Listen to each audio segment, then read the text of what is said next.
Ready? We are live on Facebook, Antonio. I see it on my phone. I'm going to go ahead and share that if you want to do the same. I'm going to share it right now.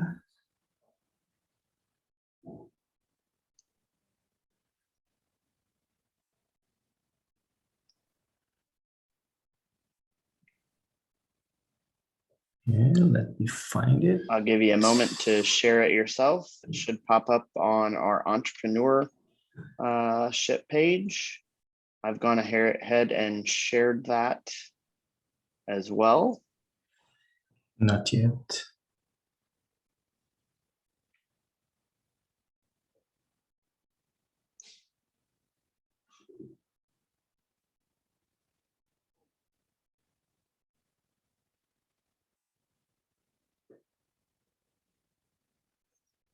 I think it's okay. ENTRE-Ship. I have shared it a couple times, Antonio, so you should be able to see it. Okay.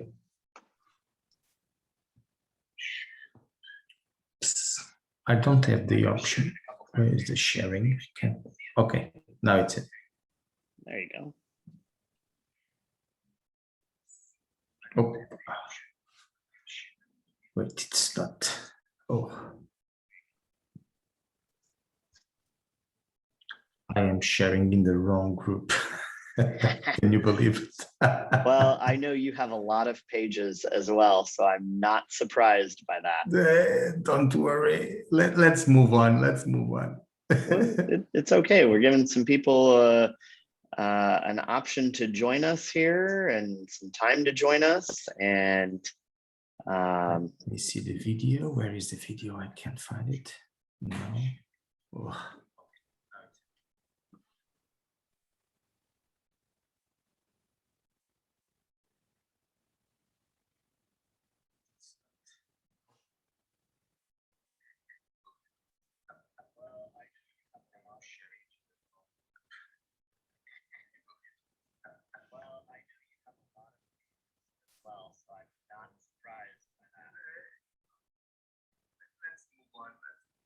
Okay, it's good. All right. Well, I know people will join us throughout this, Antonio. That's what normally happens. Of course, for our listeners that are already with us today, welcome. Welcome to another author interview about book number 1, ENTRE-Preneur-Ship, with the focus on the entree portion. I am lucky enough to, if you've been following along, is the first chapter in ENTRE-Preneur-Ship, but we had some early scheduling conflicts, and then we had a last-minute cancellation a few weeks ago. So here we are this morning in the US, this afternoon in Portugal, where Antonio is. We are joining you to talk about Antonio's chapter, and I'm going to give you just a brief overview, as I've done on everybody, brief bio on Antonio. Antonio was born in Angola. He does reside in Portugal. He is an entrepreneur with a passion for his family. He loves to travel. He loves cooking, and he loves reading. And I know there is way more than that to Antonio, but for the purpose of today's intro, I'm going to leave it at that and let Antonio tell you a little bit more about himself that he might want to add. So here we are. Well, Vince, well, I love to cook. It's true. I love to cook. I love to spend time with my family. I love that my kids love my food. I love that my wife loves my food. I also love to read. We learn a lot reading. I'm sure you agree with me. Absolutely. We learn. We don't stop to learn. I'm addicted to learn, and it's unbelievable how we can improve our skills and the way we think about things when you read somebody else's stories. That's what I love. I love to cook. I love to read. I love to learn. I love to spend time with my friends. I miss you a lot, all my friends. We used to be together at least once a year for a full week, learning and spending time together, having fun. So that's what I love to do. Well, we're going to do it again sometime soon. I'm excited. As you know, we talked this morning for me a little bit earlier. It's College World Series week here in the US. So for our international listeners, that means the US College Baseball Championship is going on. I'm sporting my logo on my shirt today. That tournament happens right here where I live in Omaha, Nebraska. We have the final 8 teams in Omaha. We're down to 7 as we speak. Later today, we'll be down to 6. But it's a great week, and it's good to see it back after a year off last year because of obviously the pandemic. And this year we are back to having a full stadium, and it's good to see. It is very good. But that's not why we're here today, Antonio. We are here about you. We're here about your chapter. So let's jump into it. Your chapter, the first one in the book. Now, not because it's the best, not because of any other reason other than Antonio starts with an A. It's the first letter of the alphabet, and we all chose to keep it in alphabetical order. So tell us a little bit about your chapter, and a particular section, particular story, without telling the whole story of the chapter. Tell us a little bit about your personal chapter in the book. Well, I focused my chapter in the period of my life from the 8 years old till 17. Okay, so that period of my life, and I share some stories that I'm really convinced that shaped my future, okay? And that are responsible for what I am right now, and how I am right now. So I can share one small part, one detail from my story. Yeah, please do. Which is that,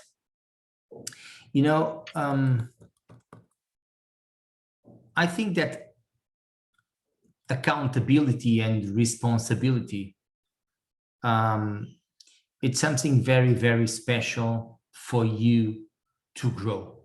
Okay, so to create your future, it's important that somehow, time to time, you do accountability. Absolutely. Okay.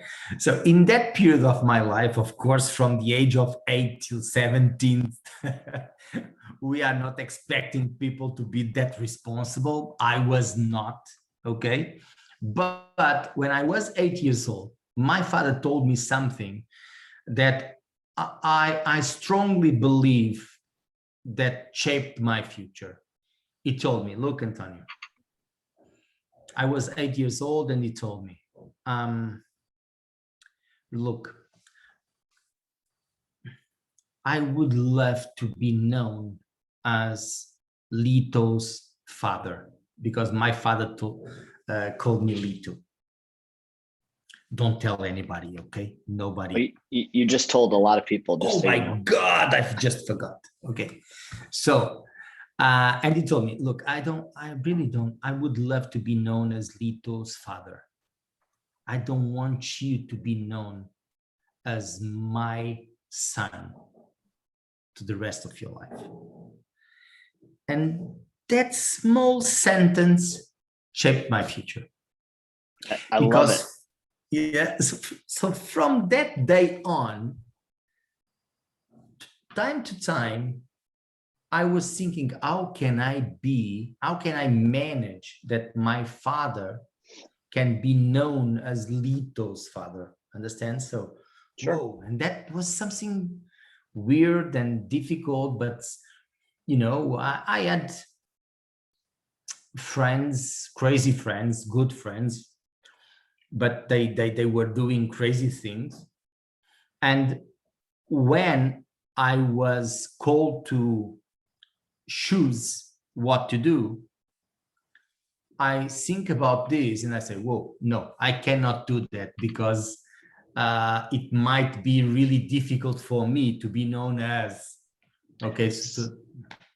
So Antonio, let me get this straight. When you were 8 years old, you had crazy friends.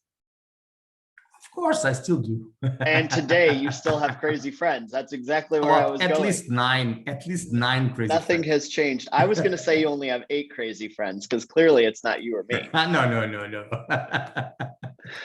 No. No, that's, And I love that story, because, you know, when you, and I know there's more in your chapter about, he gave you a book to read, to study, and, you know, the things that you are doing today, it really did get set into motion when you were a much younger child. And that's really what you talk about in this first book. Yeah.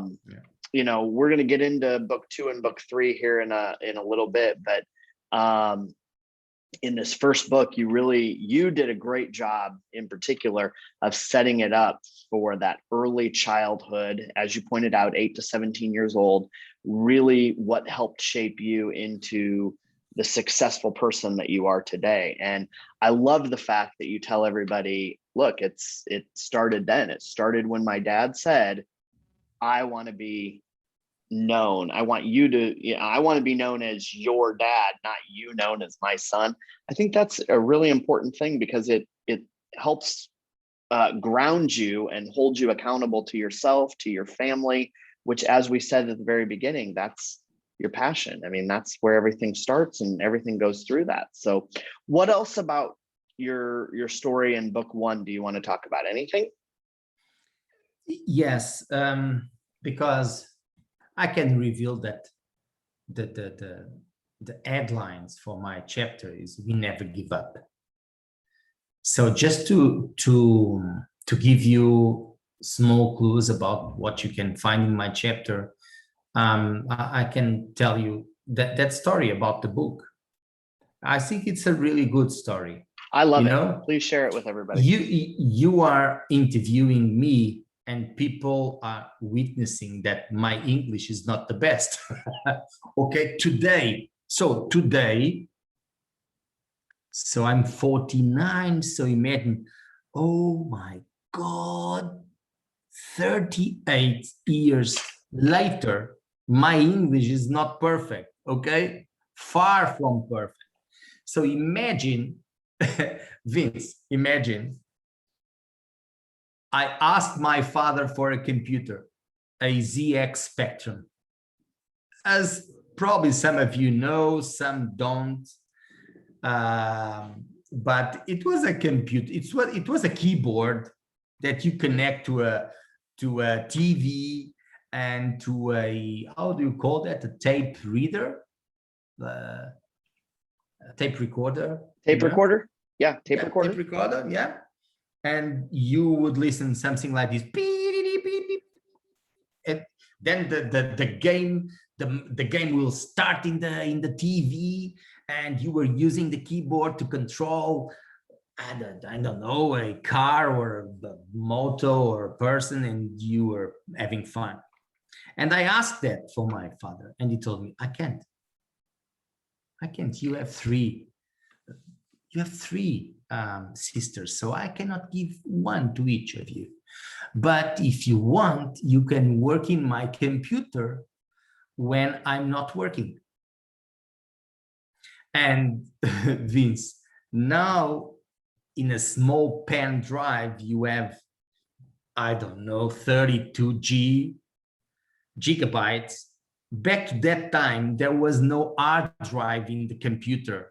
Right. Okay, no hard drive. It was 2 floppy disks with 360 KB.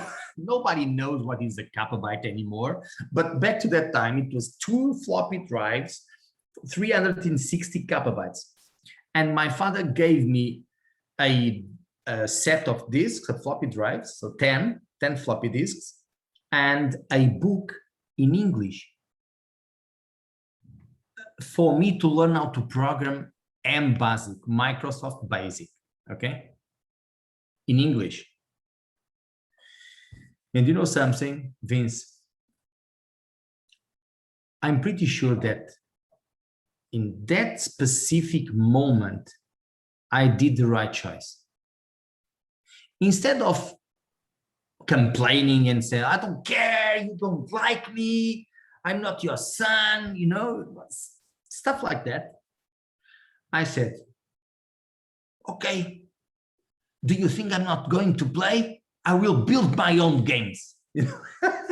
But a small detail, the computer, Vince, was not graphical, only letters. Sure.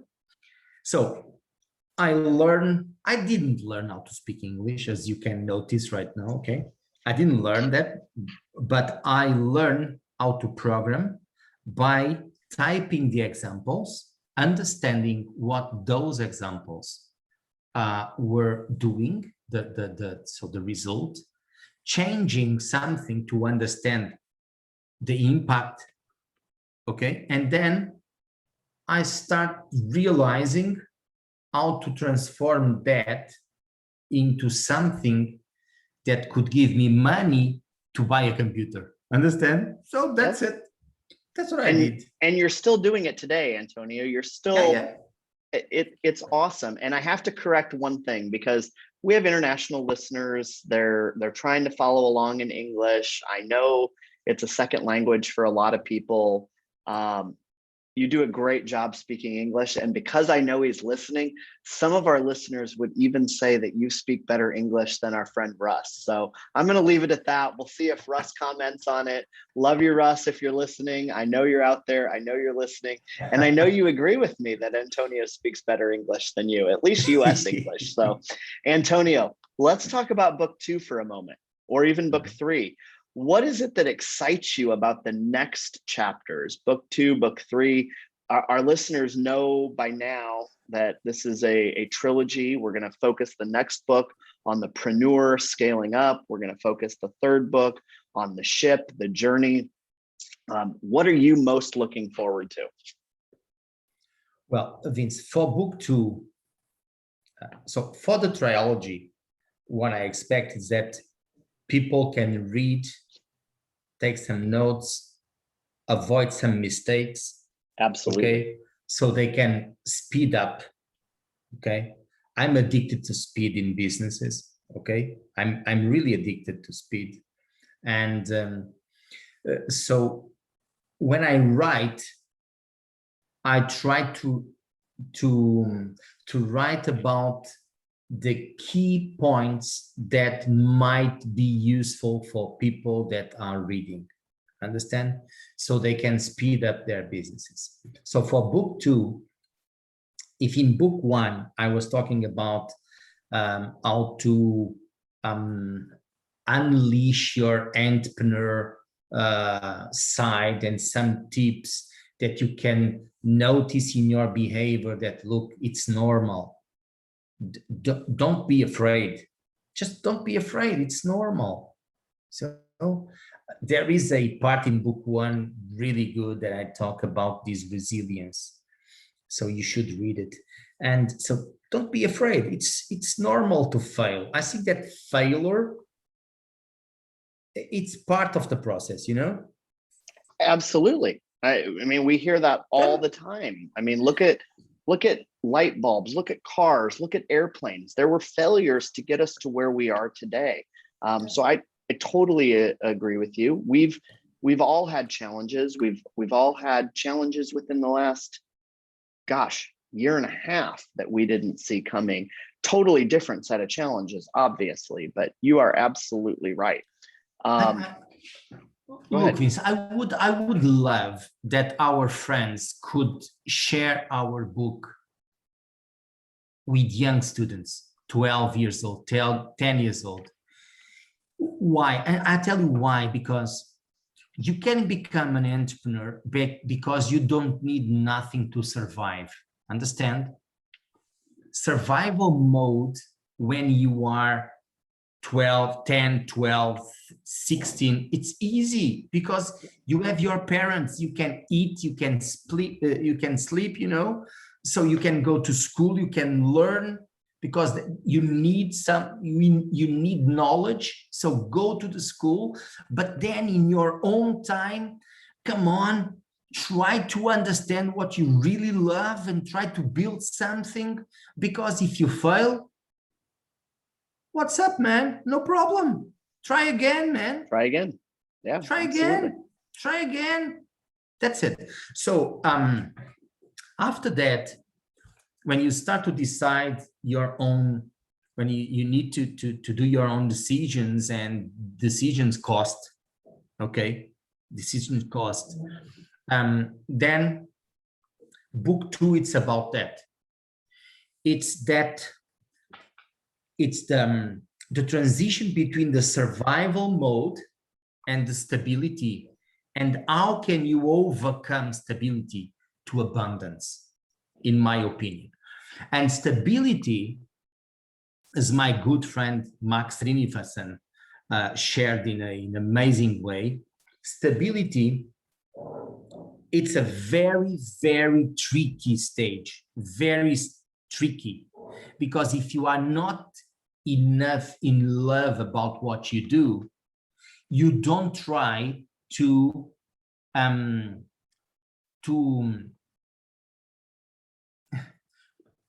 become even better, you know? Right.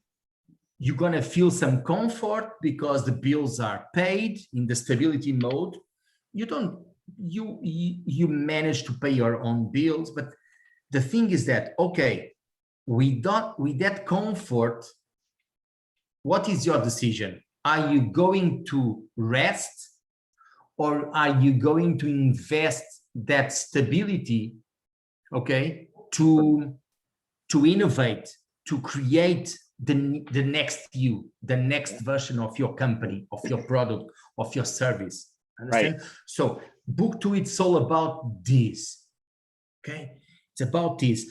How can you continuously and consistently challenge yourself to become better and better and better and better, and don't feel comfortable, please.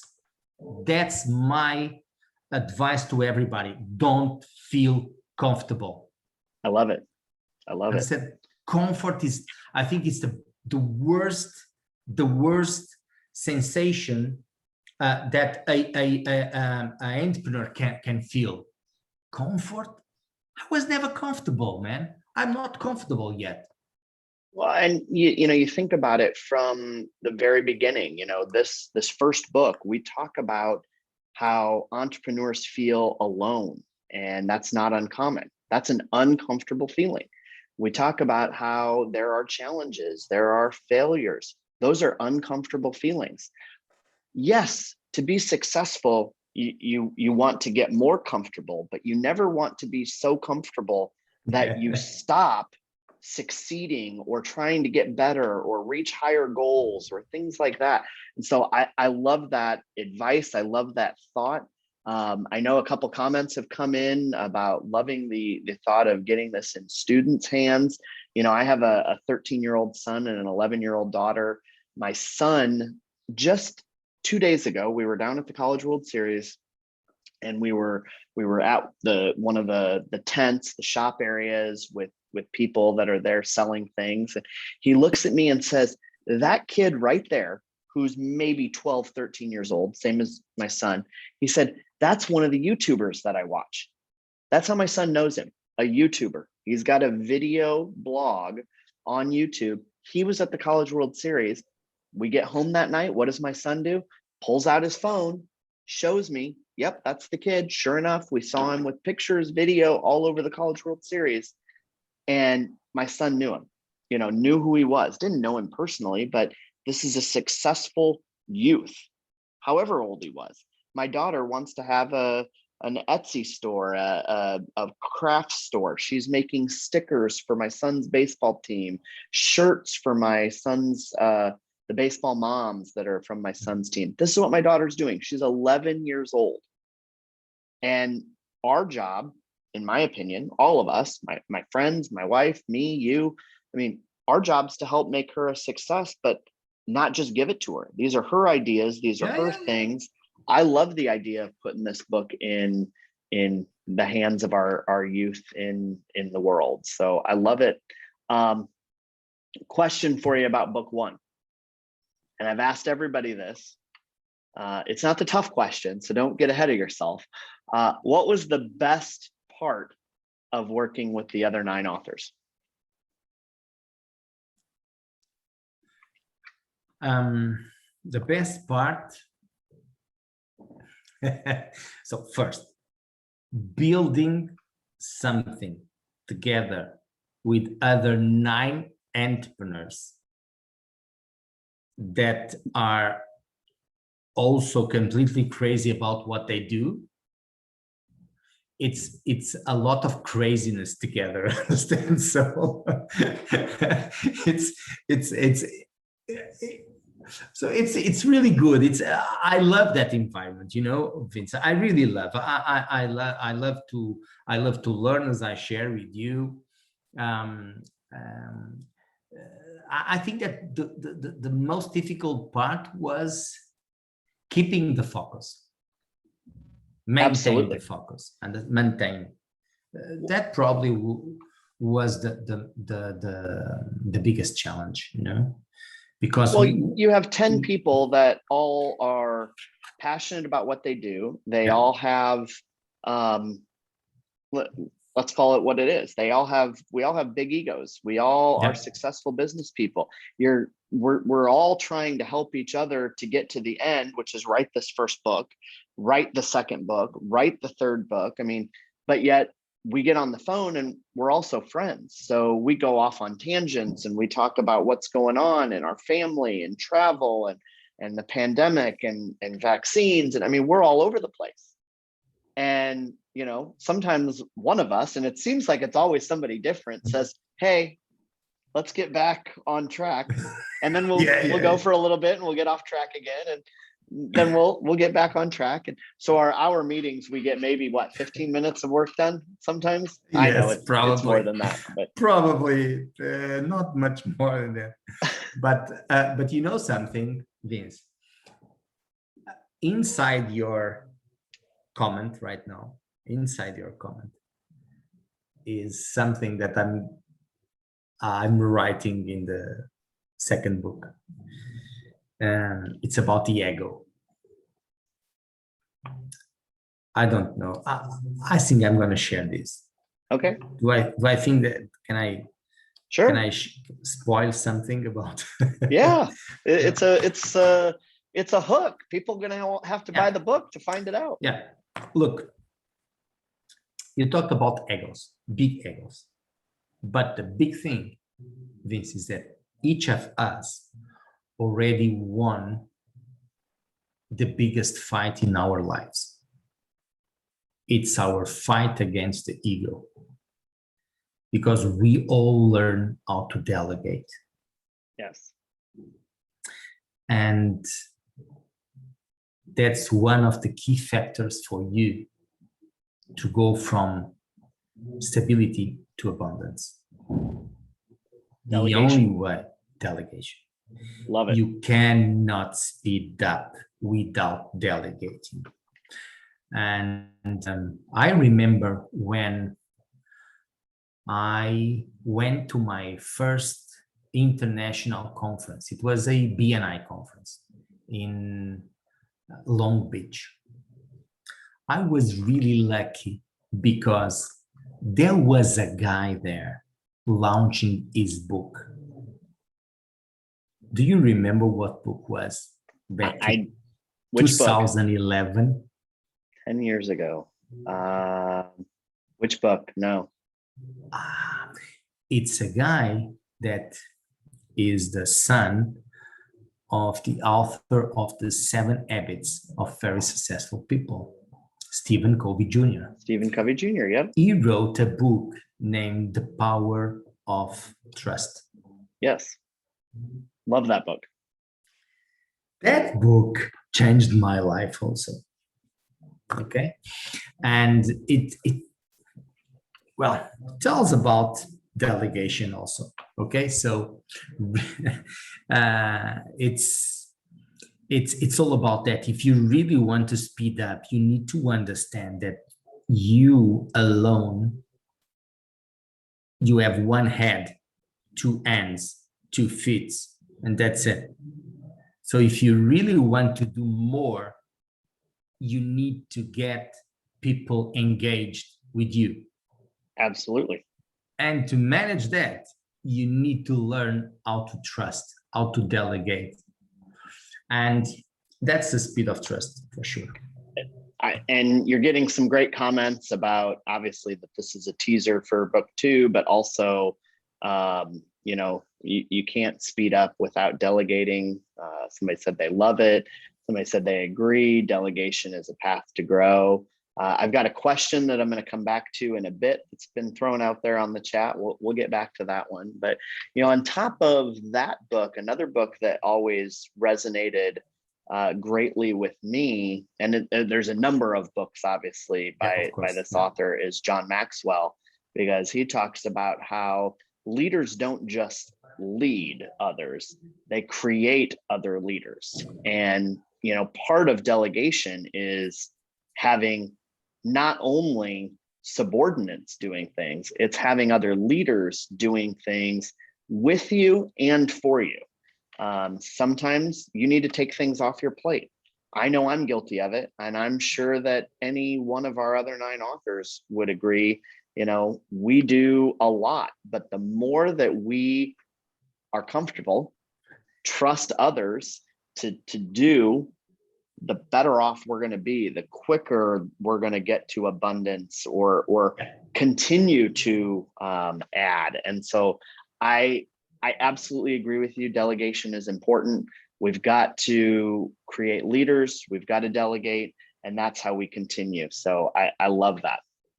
You know, I call that the overdrive. So first, you speed up by delegating. Then you overdrive when you created the leaders.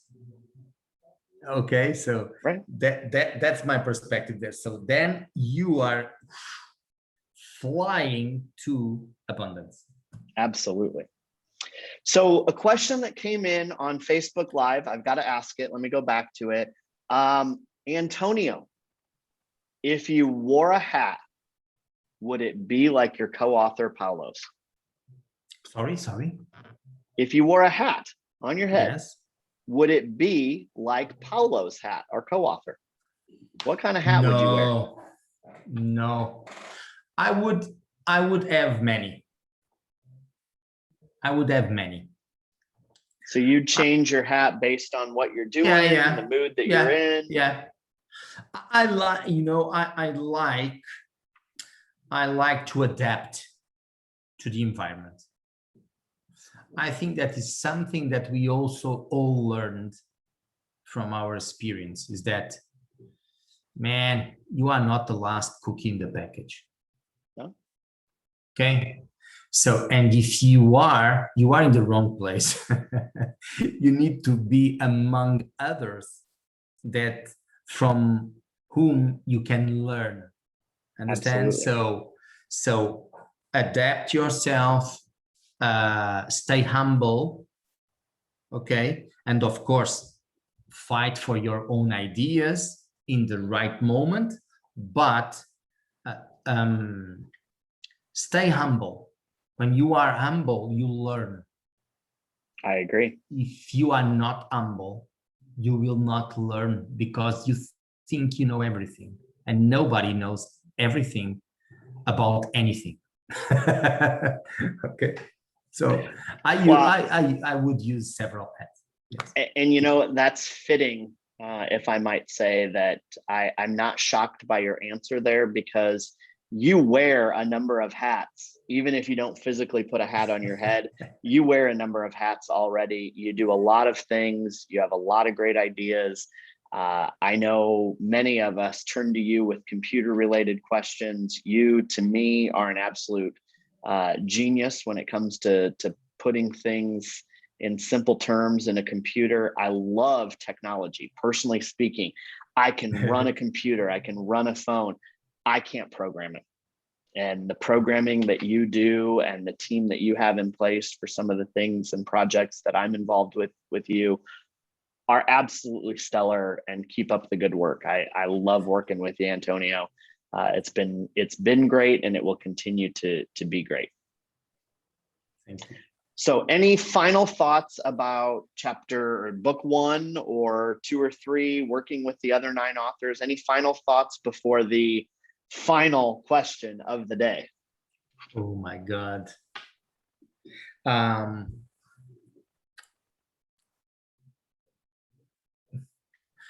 would, this is me. What I'm going to say now, it's me as everything, but I used to say this a lot because I think it's my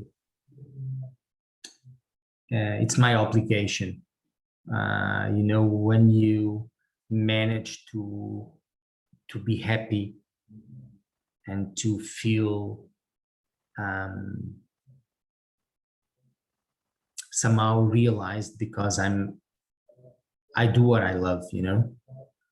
I never had a boss in my life, but I could have, okay. And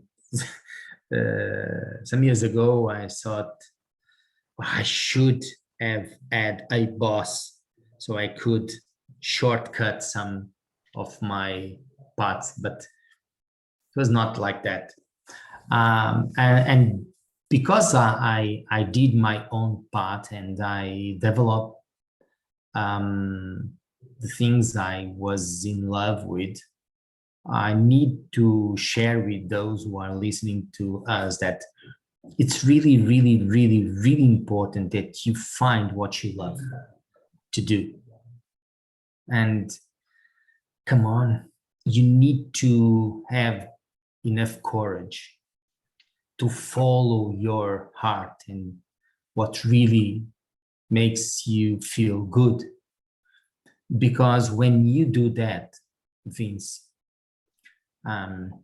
you will have superpowers, the superpowers of passion. And those superpowers are, you don't feel the pain when you are in love. Yeah, please, those of you that you are listening to us, remember when you are in love, you don't feel the pain. You have no thirsty, yeah, no hungry, no need to sleep. And those superpowers are the ones who will keep you far away from your competitors.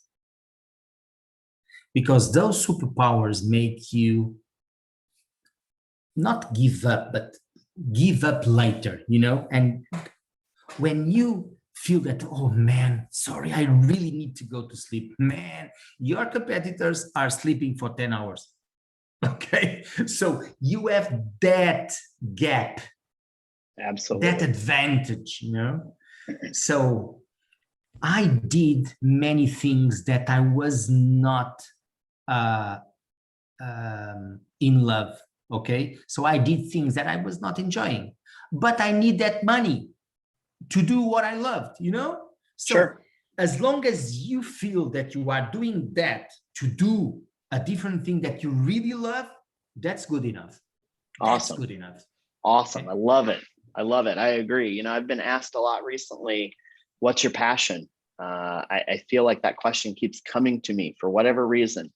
And, you know, for years and years, I always thought, and it hasn't necessarily changed, but I think I've gotten more specific with it.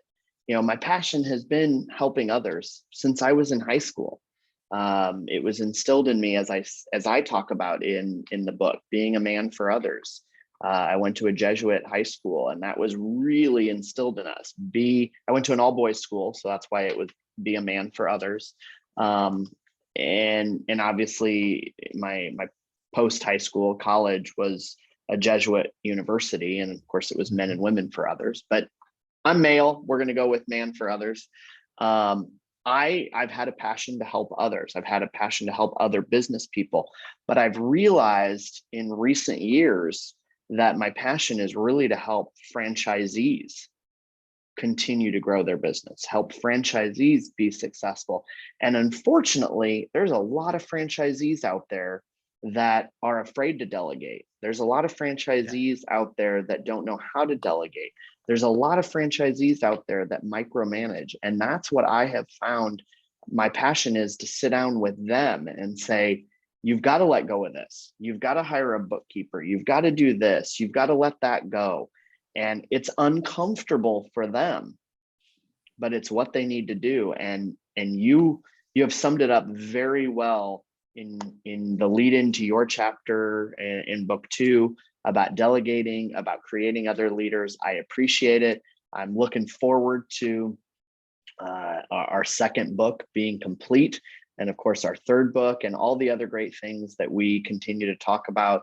I'm looking forward to all of those things. Antonio, you are truly an exemplary friend and leader. And, I can't let you go without asking you the question that everybody has been asked, and you've had plenty of time to prepare for it. You were going to be the first one to get this question outside of me, who got it on another radio show. But Antonio, which chapter was your favorite chapter in the book, ENTRE-Preneur-Ship? Come on, man. Look, first, I need to tell you, I have no favorite. And just like kids, there's no favorite kids. You have no favorite. No, but look, that's the truth. And that's something that I think that all of you that will read our book will say, well, it's true. Antonio is true. I agree. He's right. Antonio is right. Why? Because every chapter is a really different chapter. First. So I can tell you, because if you look at Bharat chapter, first of all, I have a huge respect for Bharat, huge. And I tell you why, you and all of you that are listening to us, is that Bharat changed a lot the direction of my evolution in one of our businesses, which is BNI. Okay, changed a lot. First, it was YP, Max Srinivasan, and Murali Srinivasan, and then I went for a training in Ljubljana, and I asked for a one-to-one with Bharat, and whoa, the way he shared with me his knowledge really changed. And why am I telling you this? Because in his story, if you read Bharat's story, you will understand that the reason why he explained his knowledge in the way he does, it's because of his experience when he was young. Okay, so you need to read his chapter to understand what I'm talking about. The values, okay, the family values. I have stories, as I shared with you, that sentence from my father. Okay, he also has something, okay, there. Okay, so Bharat chapter, I really loved it, and I'm a big fan of Bharat. Then I also, so first of all, I loved all. I selected three. Okay. I was going to selected say, three. you're not going to go through all of them. Like No. I selected three. Are you? I selected three. Then Mark Reber. Mark Reber, it's a very special friend of us, okay? And he also loves technology, so it's like me, okay, kinda. And so I really feel really connected with him, and is the way he explained us the importance of transforming what you do in something that you can get some from, so you can move forward, you know? So I used to say that you need to learn how to transform skills into money, because money is not the goal, but without money, you will have huge problems. So you must be in love about what you do, but man, learn how to transform skills into money, because you're gonna need it. Okay? Absolutely. Because the world is full of amazing ideas that are just ideas. Because if you don't transform that ideas into something that can make the world move, which is the money, you will not be able to continue. Okay, so look at Mark Reber's story, because you will have some clues. And then it was Corsi. Corsi start his chapter in a way that he shared here when you interview him. And in the conference in Brazil, he shared something like that also. It's because all of us, in a specific period of our lives, we think like this, Vince. I don't care what others think about me. Please care. Please care. Because you are not alone in this world. That's right. Okay? And I can guarantee you that you are not the customer you are looking for. So I'm a horrible customer. I know that. Yes. Okay. So please learn how to behave with others. My father told me this.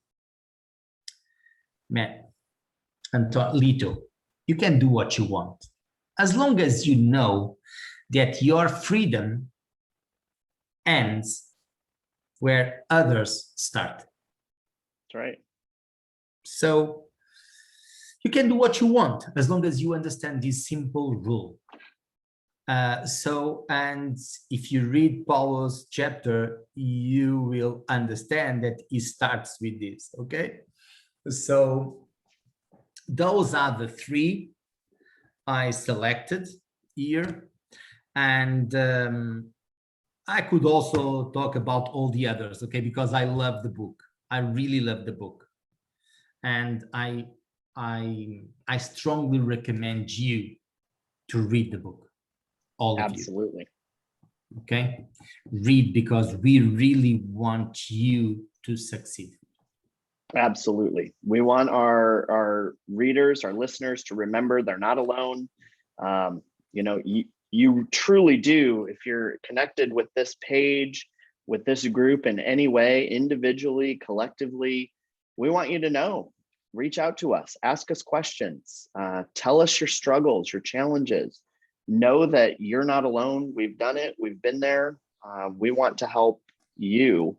And speaking of that, we now have completed with this interview 8 of the 10 authors. Next week, we will have Marcus Bosdorf with us. That is a reschedule due to some upgrades that Zoom and Facebook connection were going through. So we weren't able to complete his about a month ago. He has been on holiday, so we're going to do his next week. And then I think we have one more, and I don't know, I'm a little nervous about that one because I think It's you, all 9 man. authors are going to come on and roast yours truly by asking me questions. I'm going to have the tables turned. And you know, my favorite part has been interviewing each one of you. And I know we are about to start a new series with each of the authors as well, kind of leading into some other things that we have going on with book 2, with our World Entrepreneurship Day event, which is August the 21st. So mark your calendars. We have a lot of great things coming, and we look forward to connecting with all of you across the world to truly be the gateway to the entrepreneur world. Any final thoughts, Antonio, before we sign off? Well, be happy. Be happy. I love it. I love it. And read a lot. Read a lot. Get inspired. Try to inspire others. And be happy. Be happy. Very good. That's my advice. Antonio, you have a wonderful rest of your day in Portugal. To our listeners, have a wonderful day wherever you may be listening to us, whenever you may be listening to us, because you might be catching this on a recording. So thank you, Antonio, for your time today. And thank you for everyone that has interacted and watched this live on Facebook.